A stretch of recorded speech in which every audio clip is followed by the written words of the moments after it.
পটুয়াখালীর কুয়াকাটায় মাছের ঘের নিয়ে দ্বন্দ্বের জেরে আনোয়ার হোসাইন নামে এক আইনজীবীকে পিটিয়ে জখম করার অভিযোগ উঠেছে প্রতিপক্ষের বিরুদ্ধে। বৃহস্পতিবার 18 সেপ্টেম্বর সন্ধ্যায় সৈকতের জিরো পয়েন্টের পশ্চিম পাশে এই ঘটনা ঘটে।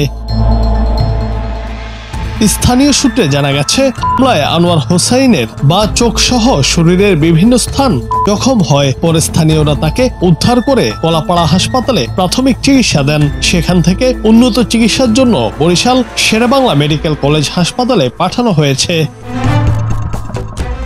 আহত আইনজীবী আনোয়ার হোসাইন অভিযোগ করে বলেন, পটুয়াখালীর ধুলাশ্বর ইউনিয়নের নয়াকাটা গ্রামের একটি মাছের ঘের নিয়ে দীর্ঘদিন ধরে কুয়াকাটার হারুন মৃধার সঙ্গে বিরোধ চলছে। এই বিষয়ে প্রায় 1 মাস আগে তিনি সিনিয়র জুডিশিয়াল ম্যাজিস্ট্রেট আদালতে একটি মামলা দায়ের করেন। বিষয়টি নিয়ে বৃহস্পতিবার বিকেলে কুয়াকাটায় সালিশে মীমাংসার কথা ছিল, কিন্তু তিনি কুয়াকাটায় পৌঁছানোর সঙ্গে সঙ্গে হারুন মৃধার নেতৃত্বে 10 থেকে 15 জন অতর্কিতভাবে তার উপর হামলা চালায়। এই বিষয়ে অভিযুক্ত হারুন মৃধা বলেন, আনোয়ার হোসেন আমার জমি জোর করে দখল করে নিয়েছেন, আমাকে চাঁদাবাজি সহ কয়েকটি মামলাও দিয়েছেন। বুধবার সন্ধ্যায় পুলিশ নিয়ে আমাকে ধরতে এলে মারামারির ঘটনা ঘটে।